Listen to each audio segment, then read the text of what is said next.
आइए जानते हैं आज की कुछ प्रमुख अंतर्राष्ट्रीय खबरों को। पहले एक नजर हेडलाइंस पर। केजरीवाल को सीधा चैलेंज, कुमार विश्वास ने कहा हमारे खून पसीने से बनी आप सरकार। करहल में बीजेपी ने अखिलेश के सामने रचा चक्रव्यूह, कैसे निकलेंगे एसपी मुखिया। सभी संस्थानों में हिजाब, बुर्का और भगवा गमछे पर पाबंदी, अल्पसंख्यक विभाग ने जारी किया सर्कुलर। तिरंगे पर बयान को लेकर नहीं थम रहा विवाद, कांग्रेस विधायकों ने विधानसभा में गुजारी रात। दिल्ली में 35 दिन में दूसरी बार विस्फोटक बरामद, ओल्ड सीमापुरी में घर में आईईडी से भरा बैग मिला। रूस यूक्रेन में चरण पर तनाव, एक दूसरे पर लगा रहे गोलाबारी का आरोप। महाराष्ट्र रीति रिवाज से होगी फरहान अख्तर शिवानी डांडेकर की शादी, मां हनी ईरानी ने किया कंफर्म। बिग बॉस की एक्स कंटेस्टेंट रुबीना दिलैक बनी बार्बी डॉल, फैंस ने कहा कातिलाना अंदाज। भारत वर्सेस वेस्टइंडीज दूसरा टी20 आज, दूसरा मुकाबला जीतकर पाकिस्तान के बराबर आ सकता है भारत। आम आदमी पार्टी के पंजाब सह प्रभारी राघव चड्ढा की तरफ से प्रोपेगेंडा का आरोप लगाए जाने से नाराज कुमार विश्वास ने अब अरविंद केजरीवाल को सीधा चैलेंज कर दिया है।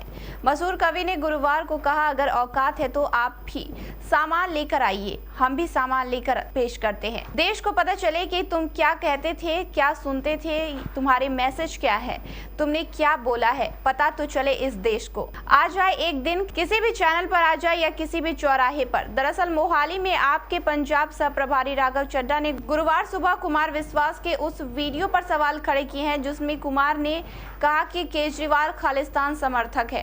केजरीवाल ने मुझे कहा है कि पंजाब का सीएम नहीं बना तो आजाद देश का पीएम बनूंगा। मैनपुरी जिले के करहल विधानसभा सीट पर समाजवादी पार्टी के प्रमुख अखिलेश यादव के खिलाफ भारतीय जनता पार्टी उम्मीदवार एसपी सिंह बघेल के उतरने के बाद यहां मुकाबला रोचक हो गया है। हालांकि अगर जातीय समीकरण की बात करें तो इस विधानसभा सीट पर 3,70,000 के करीब वोटर हैं। इसमें यादव बिरादरी के वोटरों की संख्या 1,40,000 से अधिक है। इसके अलावा 14,000 मुस्लिम है।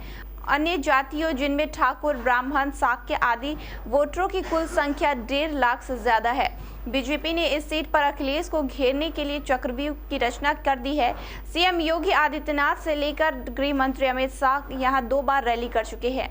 बीजेपी के कई बड़े नेता नुक्कड़ सभा और मतदाताओं से लगातार जनसंपर्क कर रहे हैं।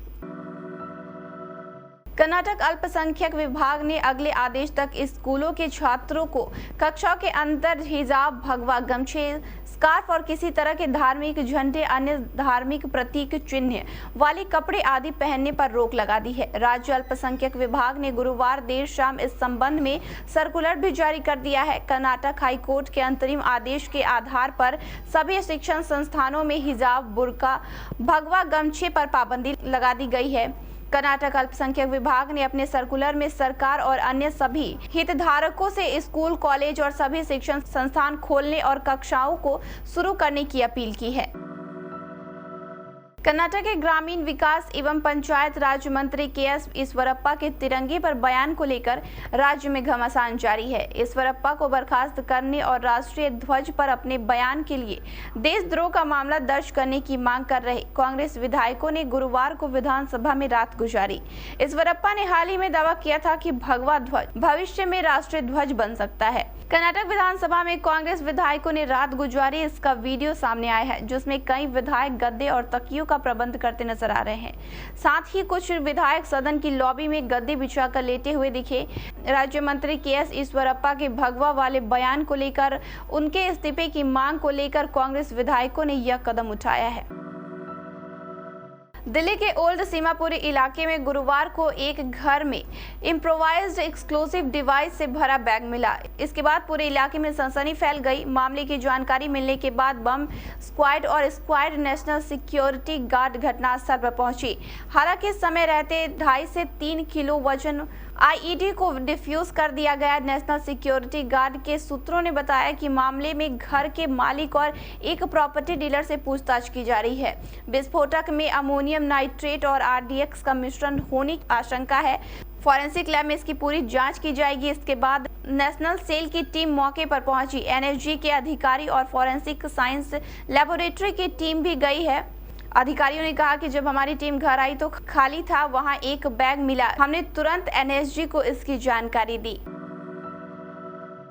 रूस और यूक्रेन के बीच इस समय तनाव चरम पर है। दोनों ही देशों ने एक दूसरे पर गोलाबारी का आरोप भी लगाया है। गुरुवार सुबह रूस ने दावा किया है कि यूक्रेनी सेना ने अलगाववादियों के कब्जे वाले डोनेट्स्क पर हमला किया। इसके बाद अमेरिका समेत कई पश्चिमी देशों ने इसे युद्ध की चिंगारी करार दिया है। शाम होते होते यूक्रेन में स्थिति अमेरिकी दूतावास ने दावा किया है कि डोनबास में यूक्रेनी सरकार के नियंत्रण वाले क्षेत्र में रूस समर्थक अलगाववादियों ने एक स्कूल को निशाना बनाया है। वहीं अमेरिकी राष्ट्रपति जो बाइडेन ने कहा है कि हर संकेत यही बता रहे हैं कि रूस यूक्रेन पर हमला करने की पूरी तैयारी में है। इसके लिए रूस ने अलगाववादियों की सहायता से फाल्स फ्लैग ऑपरेशन भी चलाने की कोशिश की है। बॉलीवुड एक्टर फरहान अख्तर और शिवानी डांडेकर शादी के बंधन में बंधने जा रहे हैं। 19 फरवरी को दोनों महाराष्ट्रीयन रीति रिवाज से 7 फेरे लेंगे। 17 फरवरी को शिवानी डांडेकर की हल्दी सेरेमनी थी, जिसमें उनके करीबी दोस्त और परिवार वाले शामिल हुए। फरहान अख्तर की मां हनी ईरानी ने शादी की डेट कंफर्म करते हुए जानकारी दी है। फरहान अख्तर और शिवानी डांडेकर पिछले 4 साल से एक दूसरे को डेट कर रहे थे। अब दोनों ने अपने रिश्ते को आगे बढ़ाने का फैसला किया है। दोनों ही 19 फरवरी को शादी के बंधन में बंध जाएंगे। रुबीना दिलैक टेलीविजन की सबसे लोकप्रिय अभिनेत्रियों में से एक है। छोटी बहू सीरियल से घर घर में मशहूर हुई रुबीना दिलैक ने कलर्स के रियलिटी शो बिग बॉस 14 में सिर्फ ट्रॉफी ही नहीं जीती, बल्कि अपने असल व्यक्तित्व से लोगों का दिल भी जीत लिया है। उन्हें शो में फैंस का खूब प्यार मिला। सोशल मीडिया पर रुबीना दिलैक की एक अच्छी खासी प्रशंसकों की लिस्ट है। हाल ही में रुबीना ने अपने सोशल मीडिया अकाउंट इंस्टाग्राम पर बार्बी के रूप में कई खूबसूरत तस्वीरें शेयर की है, जो लोगों को काफी पसंद आ रही है। रुबीना दिलैक ने अपने इंस्टाग्राम पर एक के बाद एक ग्लैमरस तस्वीर पोस्ट की है। भारत और वेस्टइंडीज के बीच 3 मैचों की T20 सीरीज का दूसरा मुकाबला शुक्रवार यानी आज खेला जाएगा। पहला मैच 6 विकेट से जीतने के बाद टीम इंडिया की नजर दूसरा मुकाबला जीतकर सीरीज पर कब्जे जमाने की रहेगी। वहीं वेस्टइंडीज के लिए ये मुकाबला करो या मरो जैसा होगा।